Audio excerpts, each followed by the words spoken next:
माझा पतंग. माझा पतंग. चित्र पहा, वाचा, सांगा. अमेय, काय झालं?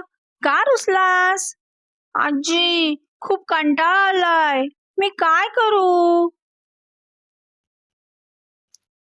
चल, कागदांपासून वेगवेगळे आकार करण्याचा गमतीदार खेळ खेळूया. हे काय? कागद? कागदासोबत खेळायचं? अरे, मी कागदी विमान तयार केलंय. आणि हे पहा कसं उडतंय. हो अमेय, तुझं विमान तर खरंच उडतंय. चला, आपण कागदांपासून वेगवेगळे आकार तयार करू. हो अमेय, हे बघ माझं भिरभिर. हा बघ माझा पतंग. आज खूप मजा आली.